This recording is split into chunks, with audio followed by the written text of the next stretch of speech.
বন্ধুরা, আজকের গল্প বড় পেঁয়াজ।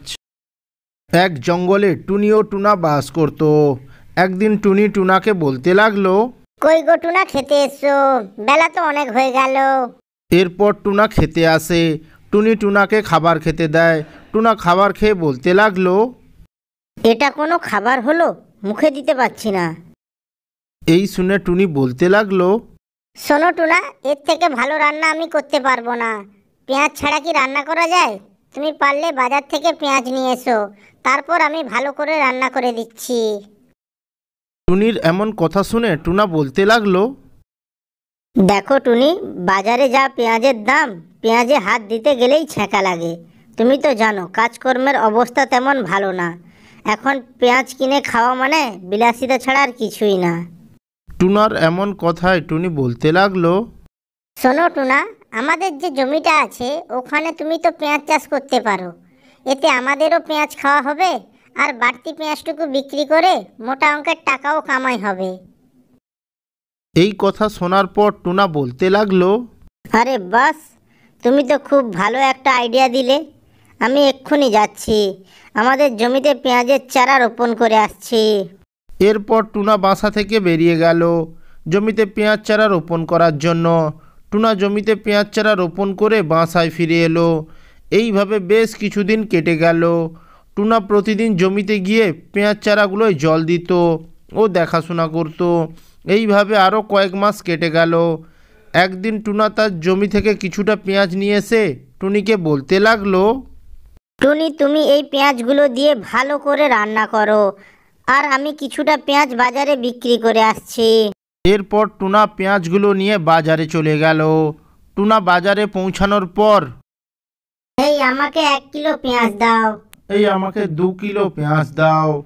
এই আমাকে 5 কিলো পেঁয়াজ দাও। টুনার সব পেঁয়াজ বিক্রি হয়ে গেল ও টুনা মোটা অঙ্কের টাকা কামাই হলো। টুনা ওই টাকাগুলো নিয়ে বাসায় ফিরে এলো ও টুনিকে বলতে লাগলো, দেখো দেখো টুনি, আজ কত টাকা কামাই হয়েছে। বাজারে যে পেঁয়াজের চাহিদা, আমি পেঁয়াজ নিয়ে যাওয়ার সঙ্গে সঙ্গেই সব পেঁয়াজ বিক্রি হয়ে গেছে। আমি কালকে আবার পেঁয়াজ নিয়ে বাজারে যাব। এইভাবে চলতে থাকলে আমরা খুব শীঘ্রই বড়লোক হয়ে যাব।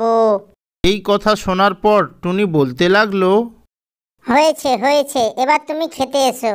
আমি তোমার জন্য পেঁয়াজ দিয়ে মুরগি বানিয়েছি, তাড়াতাড়ি খেয়ে নাও তো দেখি। এদিকে পাশের বাসায় বসে থাকা কাকলি টুনা ও টুনির সব কথাবার্তা শুনছিল। এতে কাকলির খুবই হিংসে হলো। কাকলি বলতে লাগলো, এরকম চলতে থাকলে তো টুনা ও টুনি খুবই বড়লোক হয়ে যাবে। এটা আমি কিছুতেই মেনে নিতে পারবো না। আমাকে যে করেই হোক ওদের পেঁয়াজ ক্ষেত নষ্ট করতে হবে। এরপর কাকলি ওর বন্ধু নেংটির কাছে গেল ও নেংটিকে বলতে লাগলো, দেখ নেংটি, পাশেই যে পেঁয়াজ ক্ষেতটা আছে, তোকে আজ রাত্রের মধ্যেই ক্ষেতের সব পেঁয়াজ নষ্ট করতে হবে। কিন্তু আমি যদি পেঁয়াজগুলো নষ্ট করে দিই, পরে কোনো সমস্যা হলে তখন কি হবে? তুই কিচ্ছু চিন্তা করিস না, তোকে যেটা বললাম তুই সেটাই কর। পরে কি হবে সেটা পরে দেখা যাবে। এরপর কাকলি ওর বাসায় ফিরে এলো। কাকলির কথা মতো নেংটি রাত্রিতে গিয়ে ক্ষেতের সব পেঁয়াজ নষ্ট করে দিল। পরের দিন সকালে, টুনি, আমি ক্ষেতের দিকে যাচ্ছি, তুমি যাবে নাকি আমার সঙ্গে? হ্যাঁ হ্যাঁ চলো, আমিও যাব তোমার সঙ্গে। এরপর ওরা দুজন ক্ষেতের দিকে গেল। ক্ষেতের দিকে যাওয়ার পথে ওরা রাস্তায় একটা ইঁদুরকে শিকারির ফাঁদে আটকে পড়ে থাকতে দেখে। তারা দুজনেই ইঁদুরটার কাছে যায় ও ইঁদুরটিকে ফাঁদ থেকে উদ্ধার করে। ইঁদুরটি বলতে লাগলো, তোমরা খুব ভালো গো, আজ তোমাদের জন্যই আমি প্রাণ ফিরে পেলাম। এরপর টুনার নজর পড়ল তার পেঁয়াজ ক্ষেতের উপর।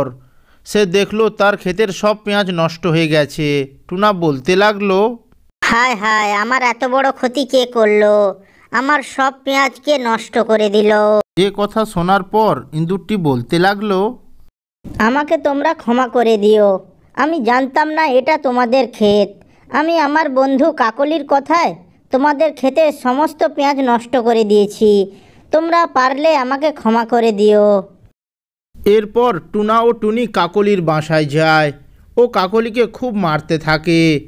তো বন্ধুরা, এই গল্প থেকে আমরা একটা শিক্ষা পেলাম যে কারোর উপর হিংসা করা ঠিক নয় ও রাগের বশবর্তী হয়ে কারোর ক্ষতি করাও ঠিক নয়।